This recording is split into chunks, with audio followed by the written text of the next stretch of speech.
The goal of today's video is to give you a little bit of motivation and hopefully give you some words of inspiration to encourage you to do something that you've always wanted to do. Because I don't want you to experience the feeling of regret when you're old, in your deathbed, thinking, oh my God, I wish I could have done this. Oh my God, I wish I could have done that. Because we are not going to be as young as we ever will be today. I'll be one day older than I am tomorrow. So I want this video to hopefully motivate you, to encourage you to build the life that you've always wanted to build. Because now you have the time, now you have the energy, and hopefully you will have the motivation to do the things that you've always wanted to do. So today, let's talk a bit about don't wait until it's too late.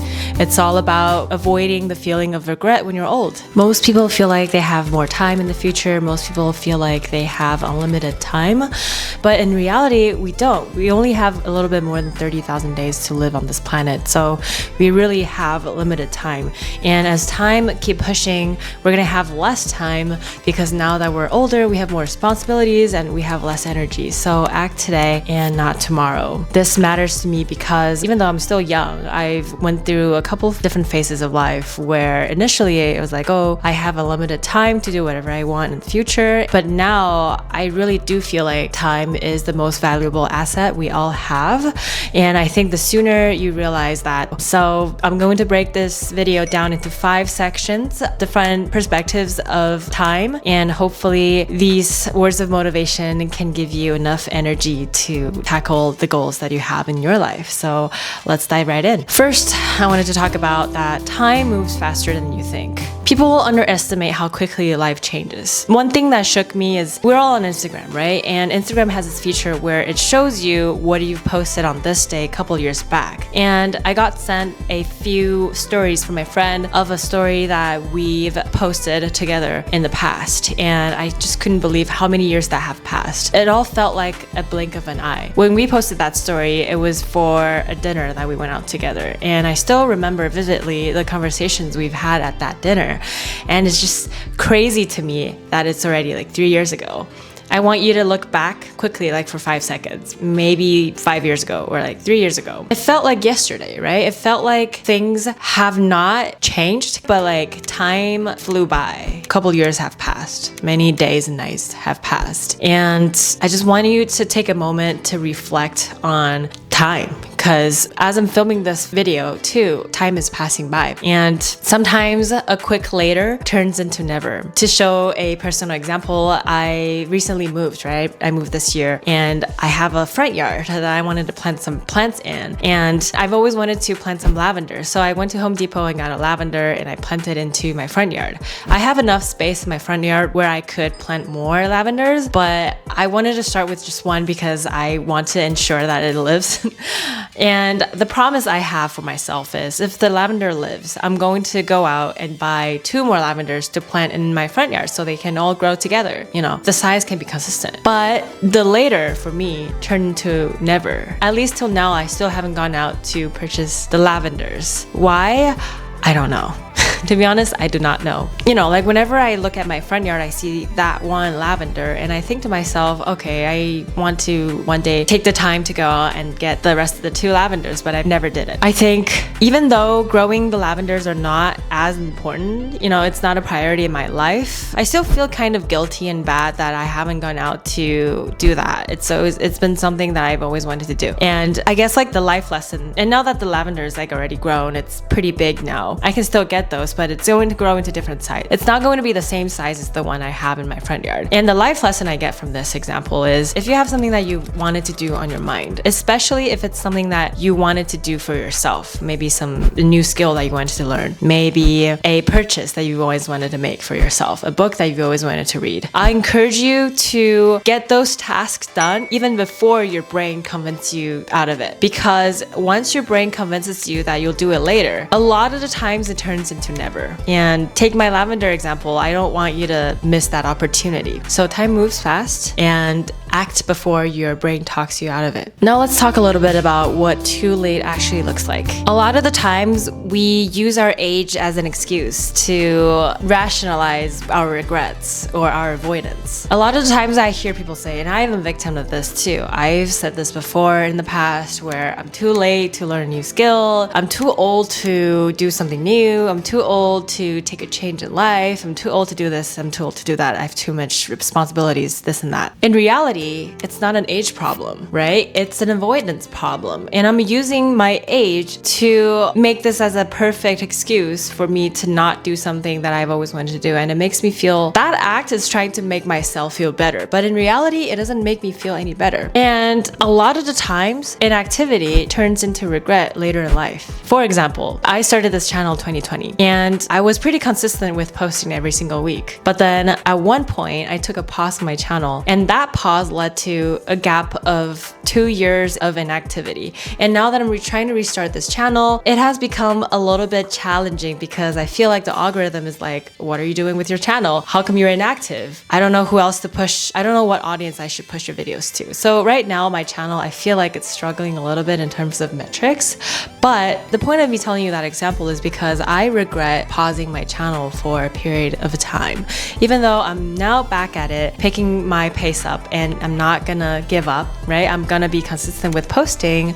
I did suffer that 2-year gap where my channel suffered a loss of traction, a loss of views, watch time, and all of that. So I want you to think about the things that you want to do in your life, and do not use your age as an excuse for that. Unless you won't feel regret in the future, that's fine with me. But if you have something that you've always wanted to do and you think you're too old for it, don't think that way, because you're as young as you'll ever be. And if you don't want to feel regret in the future, act today, act now. You know, at least you don't feel regret in the future. You can fail, and that's fine too, but just be sure that, you know, do this for yourself, or else you're gonna feel regret in later life. So why do we keep waiting on the stuff that we wanted to do in life? I feel like this is a very similar concept to, let's say, if you want to lose weight, you know exactly what you should do, right? For me, if I wanted to lose weight, I know I should eat less snacks, I should take less sugar, I should eat less carbs, plan my meals, and work out, be active, and all of that. But it's hard. It's not easy, and we all wait. But why? Why do we keep waiting? Here's the thing. I feel like the reasons why we kept waiting on the stuff that we wanted to do is fear, overthinking, and perfectionism. We fear of being judged. We fear of other people's opinions of us. We overthink, right? Like, oh, let's say if I wanted to make content, oh, I have to get gear, I have to get a mic, I have to set my room up for filming and all of that. We overthink, and it's too much of a work to be done, and I procrastinate. And then also perfectionism. You want things to be perfect for you to do the thing. But in reality, it's really rare in life that you find something that's perfect. And you won't be perfect unless you start doing it. If we want to lose weight, we got to start little by little, right? We're not going to be perfectly in line with our diet. We're not going to be perfectly in line with our workout plans, and that's fine. There's a process to that. If we can just be perfect in a snap of a finger, then I guess great, but like that's usually not how life works. And as humans, we have to work our way towards our goal. And there's the beauty of progression, right? When you're making progress towards your goal, you're going to go through a journey of highs and lows, and there are going to be lows, right? But there are also going to be highs, and you're going to see progress, and that's what truly brings you fulfillment. If we can be like fit and ripped in a snap of a finger, then I'm pretty sure that we're going to feel less proud of it because it's less effort, right? There's beauty in a journey of working towards your goal. So let's try not to be perfect and find beauty in the process. So if you are in the stage where you're like, okay, I'm convinced I want to start making progress towards my goal, how exactly should I do it? Let's still take the fitness example. I don't want you to flip your life upside down where you completely throw out everything in from your fridge, you throw out your ice creams, you throw out your snacks. Our bodies and our mind cannot take big change. It's not sustainable. What I want you to do is make small changes that progresses you into more changes later in life. We're gonna do it slow. If you're a dog owner or a cat owner, you know this. Like when you're switching kibbles, when you're switching your dog's food, it's always recommended on the packaging that you switch the food a little by little. You start with 1/4 of a food switch per day or per week, and you slowly make progress toward your end goal, which is change your dog's or cat's food completely because they have a sensitive stomach. You know, same as humans. Our body is sensitive to our routine. Our body is sensitive to how we live our life. So if you want to make changes in life, I don't encourage you to start living as this brand new person tomorrow. I want you to make small progressions, so small that your body can barely tell the difference, because daily small steps, they compound into bigger changes. Take a personal example. I've been trying, I think, since high school to get in more shape, to be more fit, and to have a workout routine, to be accustomed to a weekly workout routine. I want to stay active. I want to be active. But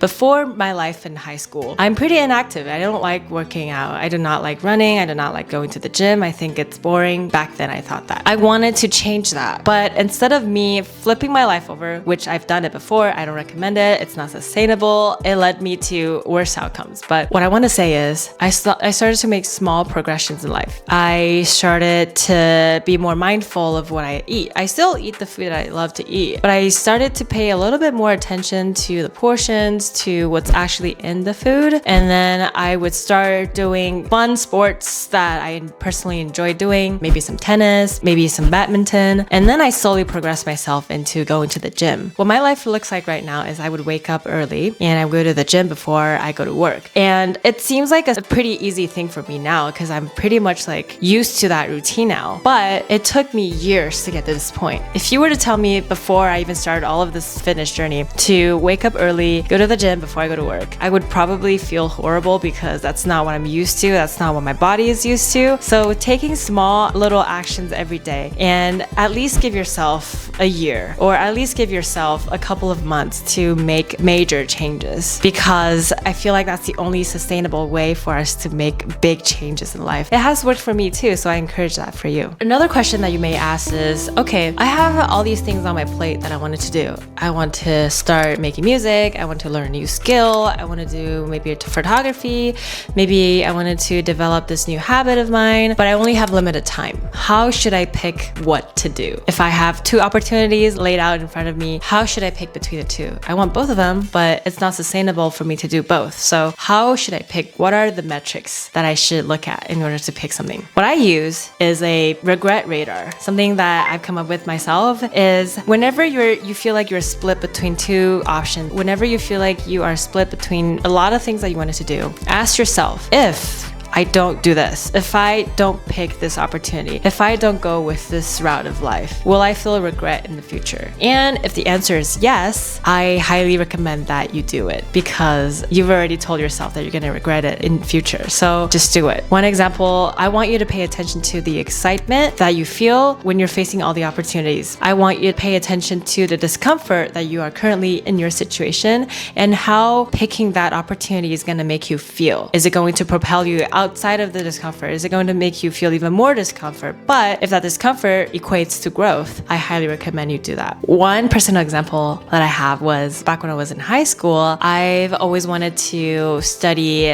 performing art. By the way, I was going to high school in Boston, but I got into this performing arts school in Taiwan. It's very far, distance wise. And if I were to go to that school, I'd have to go myself. None of my family members would follow me to Taiwan because they have their life here in the US. But I got into that school, and performing arts has always interested in learning, but it was a really hard decision for a 16-year-old me to make, because that's basically changing your life route between pursuing education in the US and then pursuing performing arts at the time in Taiwan. And it was a huge struggle for me. But how I got out of that, mindset was I asked myself, Michelle, are you going to feel regret in the future if you don't choose this route to go to the school in Taiwan? And the answer was yes. So guess what I ended up doing? I went to that school. One of the best decisions I've ever made in my life. I've gained so many new skills. I got to experience what performing art, the industry is like. I've made so many lifelong friends. It opened my eyes. It gave me so much life lessons that I still carry with me to this day. So if it helps, use the regret radar on whatever opportunity that you have to choose between.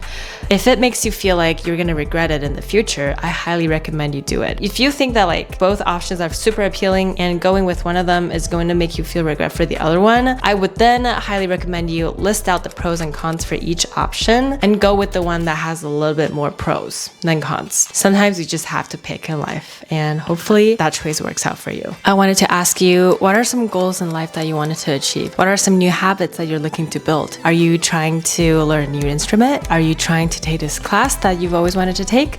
Are you trying to make content? Are you trying to read more books? I want to encourage you to act today. Tonight, tomorrow, this month, this week, the sooner the better. Do it for you. Just know that whatever you do today, the actions that you take towards your personal goals is for yourself. And your future self relies on the present you. Whatever you do today, it's going to build towards who you are in the future. So if you have an image of who you want to become in the future, try to incorporate small steps today to slowly move you towards that goal. And we're all going to go through this process. It's going to take some time, and it's okay. Try to find the beauty of the progress, and your future self is going to look back and really thank you for doing the stuff that you are doing today. And in reality is nobody regrets trying. So the worst thing that can happen is people say no. The worst thing that can happen is you tried it, you hate it, and you move on. At least you've tried it, right? And that's going to help you to not feel regret in the future. So in the comments below, tell me what are something that you've always wanted to try, haven't tried, but you are looking to try this week. And if you're looking for more inspirational content, I make content like that on my channel where I move towards my personal goal, developing a skill of DJing, learning a new skill of music production, baking cakes for my small business, and working a 9-to-5 for Disney. All of that. This is a growth channel, so if you're looking for more motivational content, feel free to subscribe. And until next time, I'll see you there. Bye!